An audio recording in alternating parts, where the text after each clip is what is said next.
Hi. നമ്മൾ സംസാരിക്കുന്ന ഒരു ടോപ്പിക് എന്ന് വെച്ചാൽ നമ്മൾ രാത്രി വളരെ ലേറ്റ് ആയിട്ട് കിടന്നുറങ്ങുന്നതും അതേപോലെ രാവിലെ വളരെ ലേറ്റ് ആയിട്ട് എഴുന്നേൽക്കുന്ന ഒരാളാണെങ്കിൽ നമ്മൾ എന്തായാലും അറിഞ്ഞിരിക്കുന്ന ഒരു ടോപ്പിക്കാണ്. അതായത് ലേറ്റ് നൈറ്റ് സ്ലീപ്പും ലേറ്റ് മോർണിംഗ് വേക്കപ്പും ആണെങ്കിൽ നമ്മുടെ ശരീരത്തിൽ നടക്കുന്ന വ്യത്യാസമാണ്. അതായത് ഈ രാത്രി നമ്മൾ ഉറങ്ങാൻ വേണ്ടി നമ്മുടെ ശരീരം റിലീസ് ചെയ്യുന്ന ഒരു ഹോർമോൺ ഉണ്ട്, മെലൻടോണിൻ.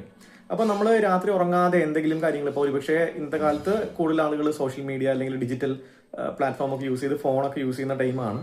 അതല്ലെങ്കിൽ എന്തെങ്കിലും ടി വി കണ്ടിരിക്കുക അല്ലെങ്കിൽ വേറെ എന്തെങ്കിലും ആക്ടിവിറ്റി ഒക്കെ ചെയ്തിരുന്നാൽ ഈ രാത്രി നമ്മുടെ ശരീരത്തിൽ റിലീസ് ചെയ്യുന്ന മെലൻടോണിൻ എന്ന് പറഞ്ഞ ഹോർമോൺ പ്രോപ്പറായിട്ട് റിലീസ് ചെയ്യില്ല. അപ്പൊ ഇത് പ്രോപ്പറായിട്ട് റിലീസ് ചെയ്യാത്തപ്പോൾ മെലൻടോണിന്റെ ഫംഗ്ഷൻസ് ബോഡിയിൽ നല്ല രീതിയിൽ നടക്കില്ല. അപ്പൊ എന്തൊക്കെയാണ് മെലൻടോണിന്റെ ഫംഗ്ഷൻസ്? അതായത് നമ്മുടെ സ്ലീപ്പ് വേക്കപ്പ് സൈക്കിൾ, അപ്പൊ അതിനൊരു ബ്രേക്ക് സംഭവിക്കും. അതായത് നമ്മുടെ ഒരു ബയോളജിക്കൽ ക്ലോക്ക് എന്ന് പറയാം. കറക്റ്റ് ഉറങ്ങേണ്ട സമയത്ത് ഉറങ്ങുകയും എണീക്കേണ്ട സമയത്ത് എണീക്കുക എന്ന് പറഞ്ഞൊരു സിസ്റ്റം തന്നെ ഡാമേജ് ആയി പോകും. ഒരുപാട് നാള് നമ്മളിങ്ങനെ ഈ ഒരു ശീലം നമുക്ക് വന്നു കഴിഞ്ഞാൽ അത് ഈ മെലൻടോണിന്റെ പ്രൊഡക്ഷനിൽ വരുന്ന ഈ ഒരു ബുദ്ധിമുട്ട് കൊണ്ടാണ്, നമ്മുടെ ശീലം കൊണ്ട് വരുന്ന ലൈഫ് സ്റ്റൈലിൽ കൊണ്ട് വരുന്ന പ്രശ്നമാണ്. അതേപോലെ തന്നെ മെലൻടോണിന്റെ ഒരു ഫംഗ്ഷനാണ് നമ്മുടെ ബ്രെയിൻ സെൽസിനെ ഡാമേജ് ചെയ്യുന്ന ഫ്രീ റാഡിക്കൽസിനെ തടഞ്ഞ് ബ്രെയിൻ സെൽസിനെ പ്രൊട്ടക്ട് ചെയ്യുക എന്നുള്ളത്. അപ്പോൾ ബ്രെയിൻ സെൽസിന് ഡാമേജ് വന്നാൽ തന്നെ ബ്രെയിനിന്റെ എല്ലാ ഫംഗ്ഷനും അത് എഫക്ട് ചെയ്യും. അപ്പോൾ മേ ബി നമ്മുടെ മെമ്മറി, നമ്മുടെ കോൺസെൻട്രേഷൻ, നമ്മുടെ ഫോക്കസ്, അതേപോലെ നമ്മുടെ തിങ്കിങ്, നമ്മുടെ ഇമോഷൻസ്, ഇതിനൊക്കെ കാരണം ബ്രെയിൻ സെൽസിനെ ഡാമേജ് ചെയ്യുന്ന ഒരു അവസ്ഥ വന്നാൽ അത് എഫക്ട് ചെയ്യും.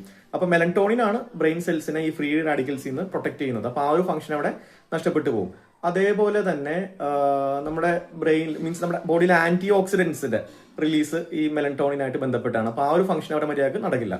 ഇതിന്റെ ഒപ്പം തന്നെ ഈ രാത്രി നമ്മൾ ലേറ്റ് ആയിട്ട് ഉറങ്ങുമ്പോൾ ഈ മെലൻടോണിനും അതേപോലെ കോർട്ടിസോളും ഓപ്പോസിറ്റ് ഫംഗ്ഷനിങ് ആയിട്ടുള്ള ഹോർമോൺസ് ആണ്. അപ്പൊ മെലൻടോണിന്റെ ഫംഗ്ഷൻ അവിടെ കുറയുമ്പോൾ അല്ലെങ്കിൽ മെലൻടോണിന്റെ റിലീസ് കുറയുമ്പോൾ കോർട്ടിസോളിന്റെ റിലീസ്, അതായത് സ്ട്രെസ് ഹോർമോൺ ആണ് ഈ കോർട്ടിസോൾ, സ്ട്രെസ് ഹോർമോണിന്റെ റിലീസ് കൂടിയാണ്. അപ്പോൾ സ്ട്രെസ് ഹോർമോൺ കൊണ്ടുവരുന്ന അതിന്റെ ബുദ്ധിമുട്ടും നമ്മുടെ ശരീരവും മനസ്സും എഫക്ട് ചെയ്യേണ്ടി വരും.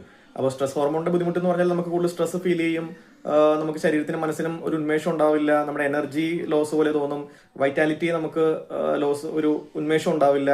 അതേപോലെ തന്നെ BP കൂടുക, അല്ലെങ്കിൽ ഈ പറഞ്ഞ പോലെ സ്ട്രെസ് ഹോർമോൺ കൊണ്ടുണ്ടാവുന്ന എല്ലാ തരത്തിലുള്ള ബുദ്ധിമുട്ടും ഉണ്ടാവും.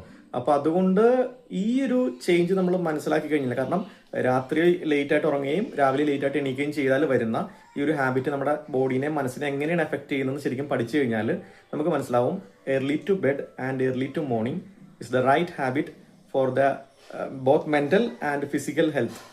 Thank you.